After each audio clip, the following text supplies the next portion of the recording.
Online class में आपका स्वागत है। मैं एमएल सर। आज आपको मानव उत्सर्जन तंत्र में नेफ्रॉन की संरचना समझाने जा रहा हूँ।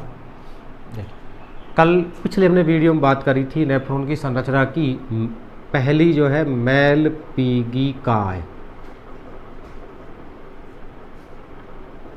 किसकी बात कर ली थी? मेलपीगिकाय। देखिए पिछली जो बात थी मेलपीगिकाय में दो चीज़ें, बोमन संपुट और ग्लोमेरुलस। मेलपीगिकाय किन से मिलके बना है? बोमन संपुट और ग्लोमेरुलस से। बोमन संपुट ऐसे प्यालेनुमा आकृति है जिसके अंदर अभिवाही धमनी केशिका गुच्छ यानी ग्लोमेरुलस का निर्माण करती है। ठीक, और इस केशिका गुच्छ के द्वारा रुधिर छनकर बोमन संपुट में आता। इसकी हमने पिछले वीडियो में बात करी थी। आज हम शुरुआत करेंगे किससे? पीसीटी यानी समीपस्थ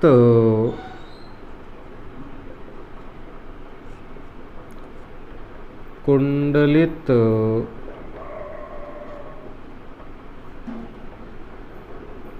नलिका। समीपस्थ कुंडलित नलिका, प्रोमैक्सियल कॉन्वोल्यूटेड ट्यूब्यूल, इसके बारे में बात करेंगे। ये देखिए यहाँ से जो ये हिस्सा ये यहाँ से यहाँ तक का ये जो भाग है ये है ग्रीवा। क्या है? ग्रीवा। और यहाँ से और यहाँ तक का भाग है ये कहलाता है पीसीटी। पीसीटी जो है ये मोटी, कैसी है? मोटी, अत्यधिक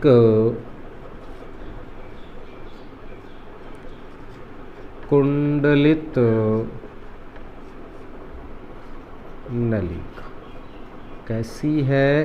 अत्यधिक कुंडलित नलिका है। और किसकी है? घनाकार उपकला। घनाकार उपकला से बनी, यानी इसकी जो आंतरिक सतह है इसे एंडोथीलियम कहते हैं। उसकी जो कोशिकाएं कैसी हैं? घनाकार उपकला से निर्मित है।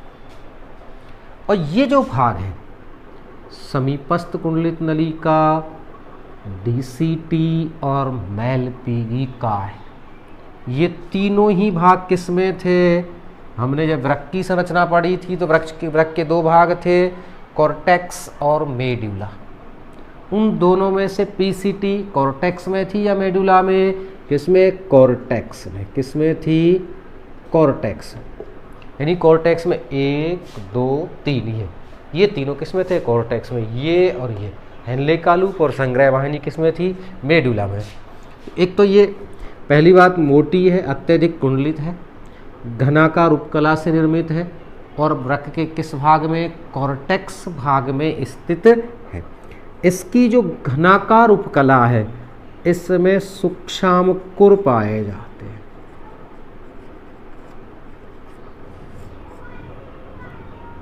क्या पाए जाएंगे? सूक्ष्माणुकुर या माइक्रोविलाई पाए जाते हैं। ये जो सूक्ष्माणुकुर हैं ये ब्रश बॉर्डर का निर्माण करते हैं। क्या बनाते हैं? ब्रश बॉर्डर, जिसके कारण अवशोषण सतह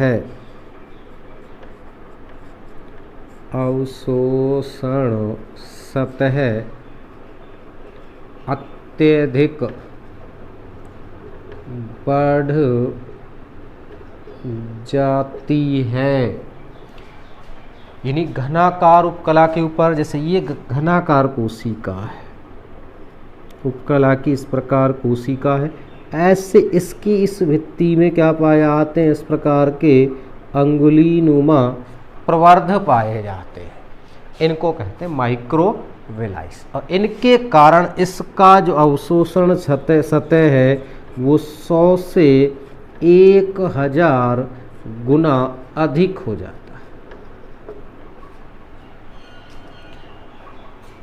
इसके अलावा इन कोशिकाओं में माइटोकॉन्ड्रिया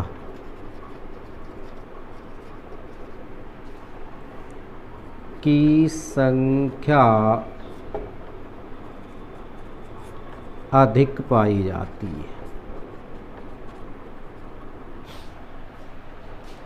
यानी पहली बात, संरचना कैसी है? मोटी, अत्यधिक कुंडलित और घनाकार उपकला से बनी हुई। घनाकार उपकला में क्या पाए जाते हैं? माइक्रोबिलाई। माइक्रोबिलाई क्या बनाते हैं? Brush border. इसका क्या फायदा है? अवशोषण सतह अत्यधिक, लगभग कितनी? 100 से 1000 गुना बढ़ जाती। कारण क्या है? जो पीसीटी है, समीपस्थ जो कुंडलित नलिका, यहाँ जो फिल्ट्रेट हुआ है, ब्लड जो यहाँ फिल्ट्रेट हुआ है, अल्ट्रा जो फिल्ट्रेशन हुआ है, उसमें से पुनः अवशोषण या क्यों कहें चयनात्मक सेलेक्टिव एब्जॉर्बेशन जो होता है वो मेनली पीसीटी में होता है। 80% के लगभग पीसीटी में हो जाता है। और इसके लिए जो अवशोषण सतह वो बढ़ती है किसके कारण? सूक्ष्म अंकुर कारण। दूसरी में बात करो, यहाँ पे इस कोशिकाओं में किनकी संख्या अधिक है? माइटोकॉन्ड्रियास की संख्या अधिक है। किसकी? माइटोकॉन्ड्रिया। अब देखिए माइटोकॉन्ड्रिया का कार्य क्या है? इसे क्या कहते हैं? Power house of cell. यानी इसका काम है ऊर्जा उत्पन्न करना। ऊर्जा उत्पन्न करना किसका? माइटोकॉन्ड्रिया। अब अधिक संख्या में, इसका मतलब ये जो कोशिकाएं हैं किसकी? घनाकार जो उपकला की, पीसीटी की जो कोशिकाएं, इसका मतलब यहाँ इनको अधिक ऊर्जा की आवश्यकता होती है। क्यों? क्योंकि इनमें जो अवशोषण होता है वो कैसा है? सक्रिय अवशोषण होता है। क्या होगा? सक्रिय अवशोषण। किसमें? पीसीटी में। जो यहाँ अल्ट्रा फिल्ट्रेट आया है, परानिस्यंदन जो द्रव है, उसमें से सक्रिय अवशोषण और एक्टिव एब्जॉर्प्शन होता है, जिसमें आपको पता है ऊर्जा काम आती है किस रूप में? एटीपी के रूप में ऊर्जा खर्च होती है। ऊर्जा कहाँ से उत्पन्न होगी? माइटोकॉन्ड्रिया से। तो बात समझ बैठ गई। यदि प्रश्न ये आ जाए कि माइटोकॉन्ड्रिया अधिक संख्या में क्यों पाए जाते हैं, तो उत्तर क्या है? पीसीटी। यानी पीसीटी की उपकला में माइटोकॉन्ड्रिया अधिक संख्या में क्यों पाए जा रहे हैं? उत्तर क्या लिखेंगे आप? पीसीटी में सक्रिय पुनः अवशोषण होता है, जिसके लिए एटीपी ऊर्जा की आवश्यकता पड़ती है। इस कारण इन कोशिकाओं में माइटोकॉन्ड्रिया की संख्या अधिक पाई जाती है। ये ध्यान। दूसरा क्या है? दूसरा प्रश्न पूछ जा सकता है शॉर्ट में कि ब्रश बॉर्डर का क्या महत्व है? पीसीटी में ब्रश बॉर्डर का क्या महत्व है? तो उत्तर क्या लिखेंगे? इससे अवशोषण सतह यानी अवशोषण जो क्षेत्रफल है वो बढ़ जाता है। लगभग कितना? 100 से 1000 गुना बढ़ जाता है। ये ध्यान रखना है। और देखिए, एक तो सीधे ये इस प्रकार की सतह, इसका ये जो क्षेत्र है, और एक हम इसमें इस प्रकार के बना दे, तो यहाँ ये अवशोषण का सतह बढ़ गई कि नहीं बढ़ गई? इसलिए क्या पाए जाते हैं? सूक्ष्म अंकुर पाए जाते हैं। ये संरचना किसकी रही? पीसीटी की। ठीक, यानी पहला भाग मेलपी की काय पढ़ा, दूसरा ग्रीवा शॉर्ट में थी, और तीसरा पीसीटी। इसके बाद नेक्स्ट है हेनले का लूप।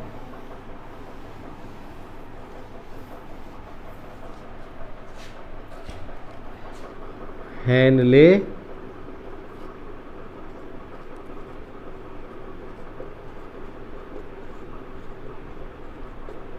का लूप।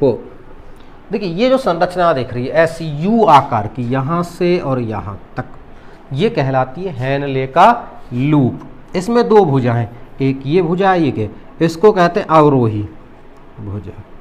क्या कहेंगे? अवरोही भुजा। और ये कहलाएगी आरोही भुजा, यानी डिसेंडिंग और असेंडिंग आर्म्स। किसकी? हेनले के लूप की। हेनले का लूप जो कैसा है? यू आकृति का। कैसा है?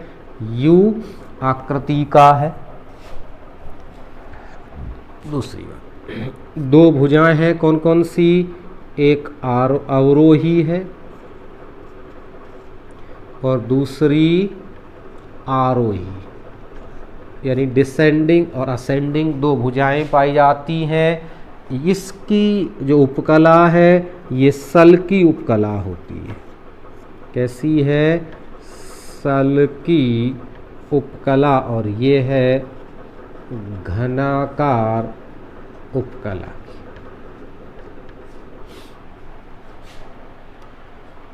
अवरोही जो भुजा है ये जल के लिए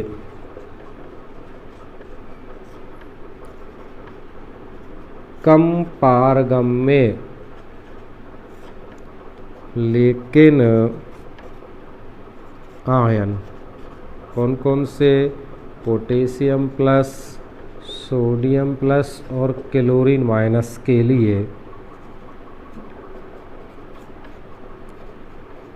पारगम्य होती है। जबकि जो आरोही भुजा है ये जल के लिए पारगम्य है। जल के लिए कैसी है, पारगम्य, लेकिन urea, sodium plus, potassium plus व क्लोरीन आयन के लिए कम पारगम्य होती है। ये यानी हेनले का लूप किसके बीच है, पीसीटी और डीसीटी के बीच में है। यानी समीपस्थ कुंडलित नलिका और दूरस्थ कुंडलित नलिका के बीच में कैसा है, यू आकृति का है। ये जो भुजा है इस प्रकार, क्योंकि यहाँ जो फिल्ट्रेट जो आगे बढ़ता है वो इस रूप में बढ़ता है, ऐसे ऐसे नलिका में आगे गति होती, इसलिए इसको क्या कहते हैं, अवरोही भुजा कहते हैं। पहली ये भुजा कौन सी है, क्योंकि ऐसे द्रव नीचे आ रहा था, इसको कहेंगे अवरोही। इसमें ऊपर चढ़ रहा है जिसको क्या कहेंगे, आरोही भुजा कहते हैं, ऐसे। तो अब अवरोही जो भुजा है वो किसकी है, सल की उपकला की, जबकि आरोही जो है वो कैसी है, घनाकार की। अंतर एक हो गया, यानी संरचना में अंतर, सल की और घनाकार। दूसरी, ये जल के लिए कम पारगम्य है, ये जल के लिए अधिक पारगम्य है। ये कम है तो ये कैसी है, अधिक पारगम्य। लेकिन ये जो अवरोही भुजा है इसमें से ये आयनों के लिए पारगम्य है, लेकिन ये आयनों के लिए कैसी है, कम पारगम्य। ये अधिक पारगम्य है तो ये कैसी है, कम पार। ये दोनों, इनमें अंतर किस, हेनले के लूप की दोनों भुजाओं में, आरोही और अवरोही। बैठ की बात समझ। नेक्स्ट जो है इसमें बात,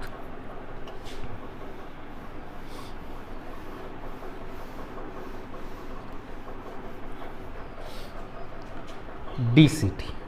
नेक्स्ट क्या है, डीसीटी, यानी दूरस्थ कुंडलित नलिका। इसकी संरचना कैसी है, पीसीटी के समान है। संरचना कैसी है, पीसीटी के समान, लेकिन सूक्ष्मांकुर यानी माइक्रोबिलाई अनुपस्थित, माइक्रोबिलाई कैसे हैं, अनुपस्थित, इसलिए ब्रश बॉर्डर नहीं बना। ये क्या नहीं बनता, ब्रश बॉर्डर। केवल सेम किसके समान है, संरचना में लग पीसीटी के समान ही है। अत्यधिक ये भी कुंडलित है, वो भी कुंडलित है, और ये भी कहाँ पे स्थित है, कोर्टेक्स में। किसके कोर्टेक्स में, वृक्क के कोर्टेक्स भाग में स्थित है। यानी पीसीटी, डीसीटी और मेलपीगी का तीनों कोर्टेक्स में है, हेनले का लूप और संग्रहवानी किसमें, मेडुला में। ठीक, ये उसके समान, बस अंतर केवल क्या है, सूक्ष्मांकुर अनुपस्थित है, और इसमें जल का अवशोषण होता है, जल का पुनः अवशोषण होता है। क्या हो रहा है, जल का पुनः अवशोषण लगभग 20 से 30%। नेक्स्ट है संग्रह वाहिनी। संग्रह वाहिनी, ये जो हिस्सा है क्या है, संग्रह वाहिनी। ये भी कहाँ पे, ये कहाँ स्थित है संग्रह वाहिनी, कोर्टेक्स में, सॉरी ये कोर्टेक्स, वो मेडुला में। किस में है, मेडुला में। यानी वृक्क के कौन से भाग में, मेडुला में। किसकी बनी हुई है, सल की उपकला की। आंतरिक किसका स्तर है, सल की उपकला का स्तर है। संग्रह वाहिनी में छोटी छोटी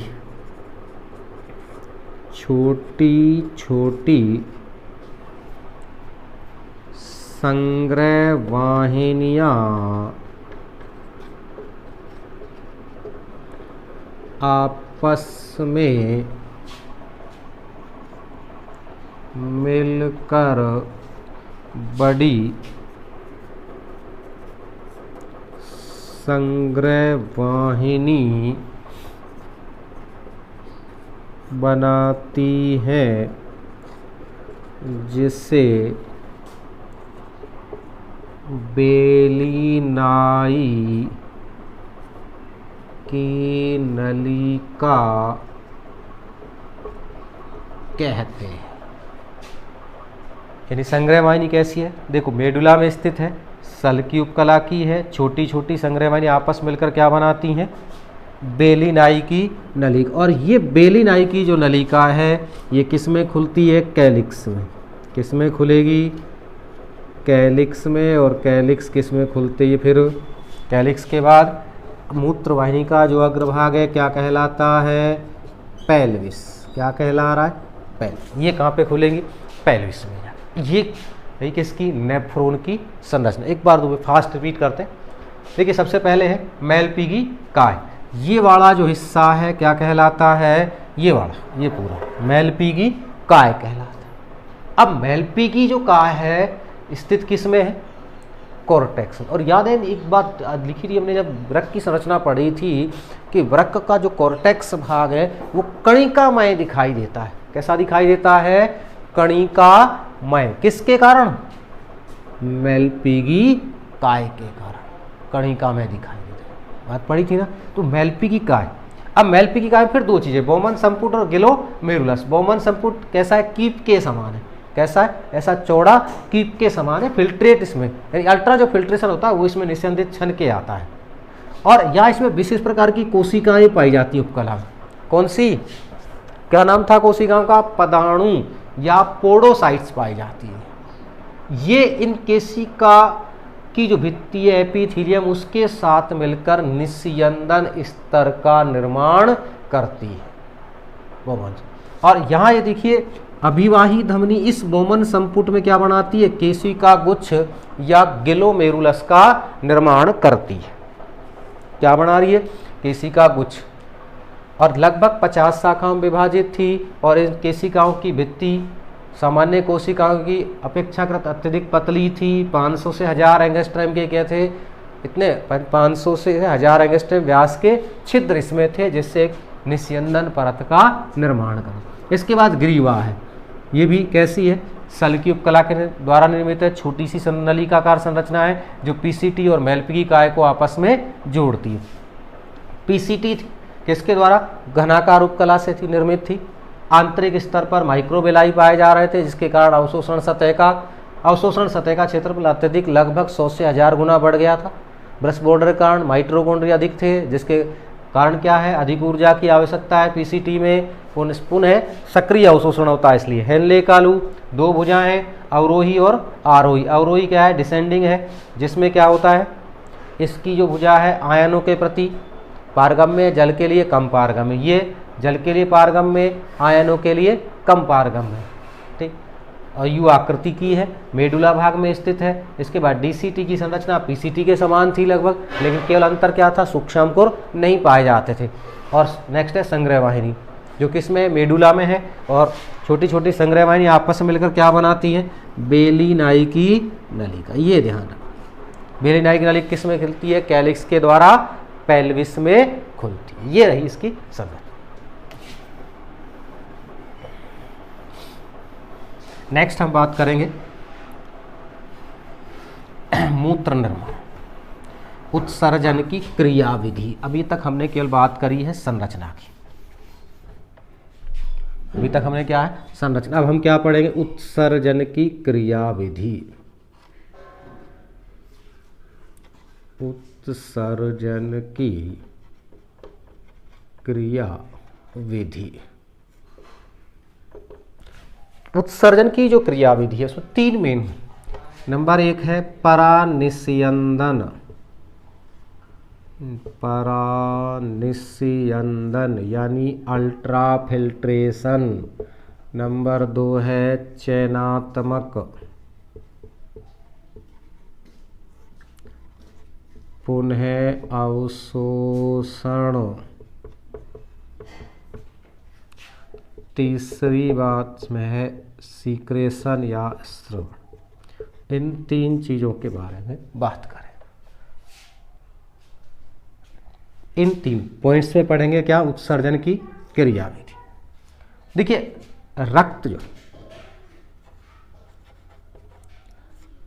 रक्त में यूरिया, यकृत,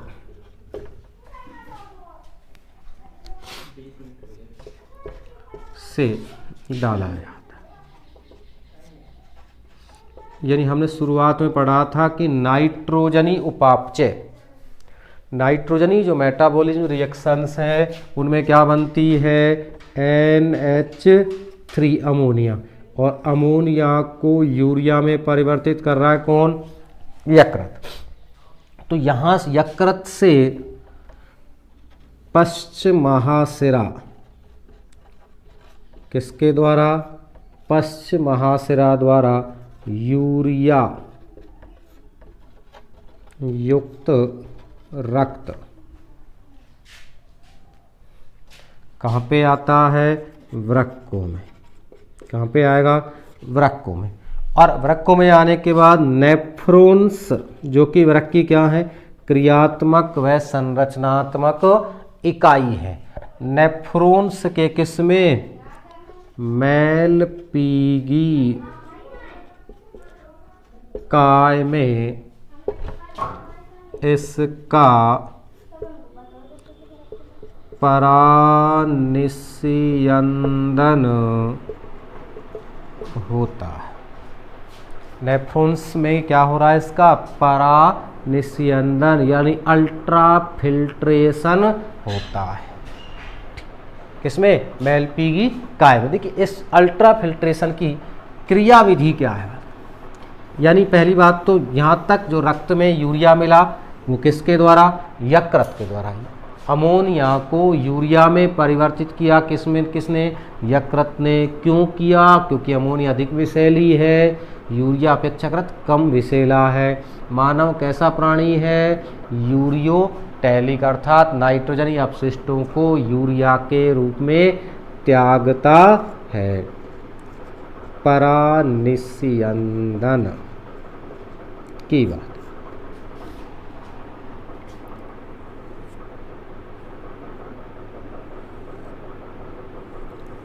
परा जो निस्यंदन की प्रक्रिया है वो किसमें होती है, बोमन संपुट में।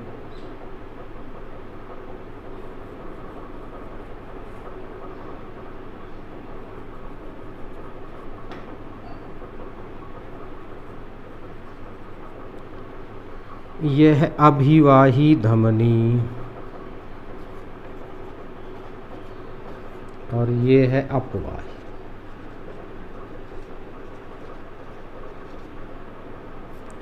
ये बोमन संपुट हो गया,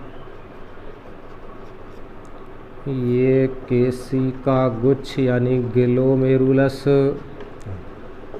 ये चीज। अब देखिए यहाँ नोट करिए, ये अभिवाही धमनी है। अभिवाही धमनी वो है जो रक्त लेकर जा रही है, अपवाही धमनी वो है जो केशिका गुच्छ से रक्त बाहर ले जा रही है। अंतर देखिए व्यास में, इसका व्यास अधिक है, इसका व्यास कम है।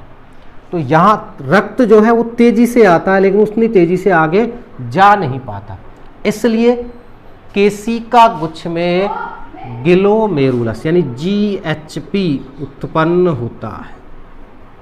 क्या उत्पन्न होगा, अभिवाही धमनी जो रक्त को लाने वाली है केशिका गुच्छ में और ले जाने वाली है, इन दोनों के व्यास में अंतर है। अभिवाही का ज़्यादा है, अपवाही का कम है। इसके कारण यहाँ पे प्रेशर उत्पन्न होगा कि नहीं होगा, ये प्रेशर क्या कहलाता है, glomerular, glomerular hydrostatic pressure GH। ये होता है 70 mmHg के बराबर। क्या है, कितना, 70 mmHg के बराबर होता। अब देखिए यहाँ आपने बात करी थी, यहाँ जो कोशिकाएं सल्क्यूबकला, कौन सी कोशिकाएं थी, पादाणु कोशिका यानी पोडोसाइट्स थी, ये आपस में मिलकर फिल्ट्रेट लेयर का निर्माण यानी निस्यंदन परत का निर्माण करती हैं। और इसमें, इस निस्यंदन परत में 500 से 100 एंगस्ट्रम, लगभग यूँ कह सकते हैं 0.1 माइक्रोमीटर व्यास के छिद्र पाए जाते। इन छिद्रों के कारण इसकी जो निस्यंदन परत यानी जो अन्य सामान्य जो केशिका है और इन केशिकाओं की जो कोशिका भित्ति है वो लगभग 100 गुना पतली हो जाती है यहाँ अधिक, और इसी कारण से यहाँ से रुधिर जो है वो छनकर कहाँ जाता है, बोमन संपुट में। अब यहाँ जो छनकर आया है, जो फिल्ट्रेट है यानी जो निस्यंदन है, इसमें देखिए क्या क्या, रुधिर कणिकाएं, रुधिर प्रोटीन और कोलाइडी पदार्थ ये नहीं होते। निस्यंदन में क्या छनके नहीं आता है, रुधिर कणिकाएं, कौन कौन सी, आरबीसी, डब्ल्यूबीसी, प्लेटलेट्स, रुधिर कणिकाएं, रुधिर या यो कह सकते हैं प्लाज्मा, प्रोटीन और कोलाइडी पदार्थ,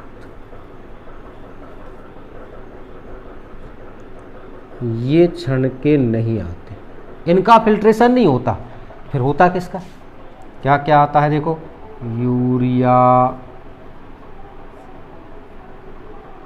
यूरिक अम्ल,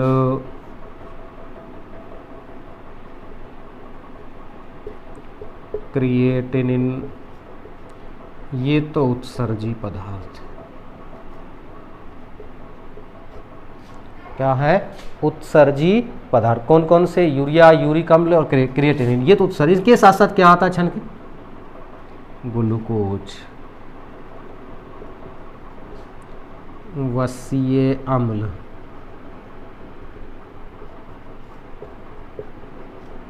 विटामिन्स, जल,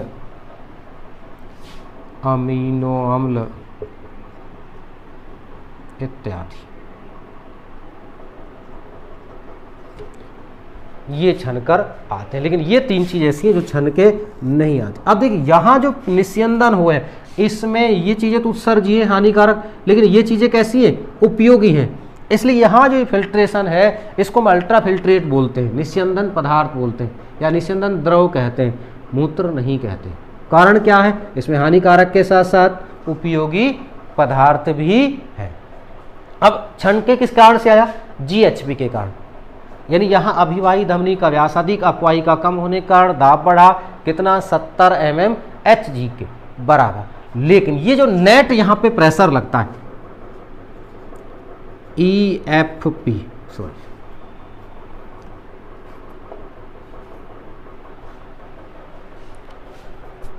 नेट जो प्रेशर यहाँ पे जो उत्पन्न होता है वो कितना, देखिए यहाँ जैसे ये तो टोटल दाब, इसके प्रेशर इसके कारण होगा, लेकिन रक्त में जो कोलाइडी पदार्थ है ये इसके विपरीत प्रेशर उत्पन्न करते हैं, इसे कहते हैं BCOP, ब्लड कोलाइडी ऑस्मोसिस प्रेशर, रक्त कोलाइडी परासरणीय दाब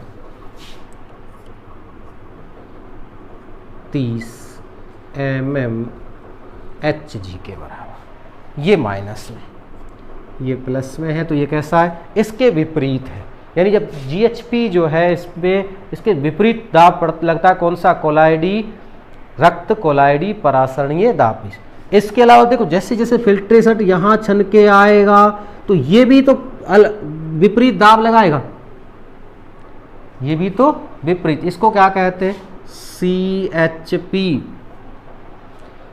कैप्सूलर यानी संपुटीय द्रव स्टैटिक दाब, कैप्सूलर हाइड्रोस्टैटिक प्रेशर, ये भी कितना है, -20 mmHg के बराबर है। कितना है -20 mmHg के बराबर। तो नेट इफेक्टिव जो प्रेशर है, effective functional pressure, hydrostatic pressure जो है कुल जो है वो कितना लग जाएगा 70 - 30 - 20 बराबर 20 mmHg के। ये EPF होता है, EFP। कुल जो नेट जो दाब लग रहा है वो कितना 20 mmHg के कारण। इसके कारण यहाँ पे फिल्ट्रेट छनके कहाँ जाता है, बोमन संपुट में आ जाता है।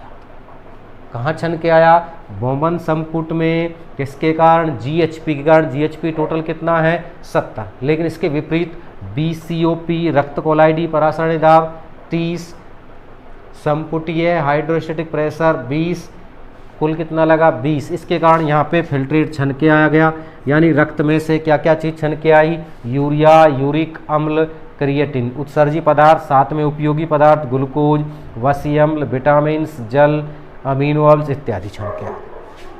ये टोटल छन के आया।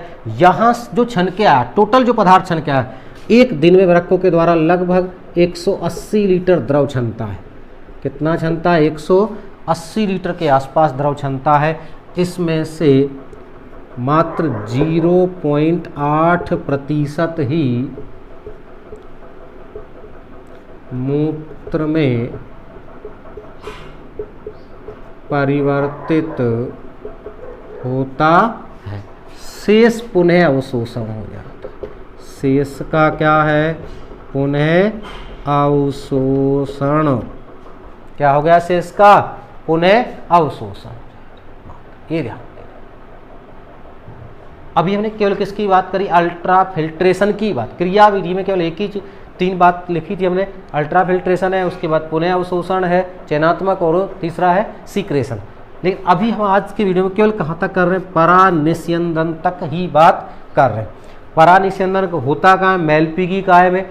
मेलपीगी काय में क्या, केशिका गुच्छ, अभिवाही धमनी का व्यास ज़्यादा, अपवाही का कम, इसलिए रक्त तेजी से जाता है लेकिन धीमे बाहर निकलता है। इसी कारण केशिका गुच्छ में प्रेशर बढ़ गया, कितना, GHP, जिसे क्या कहते हैं, ग्लोमेरुलर हाइड्रोस्टैटिक प्रेशर, GHP कितना होता है 70 mmHg के बराबर।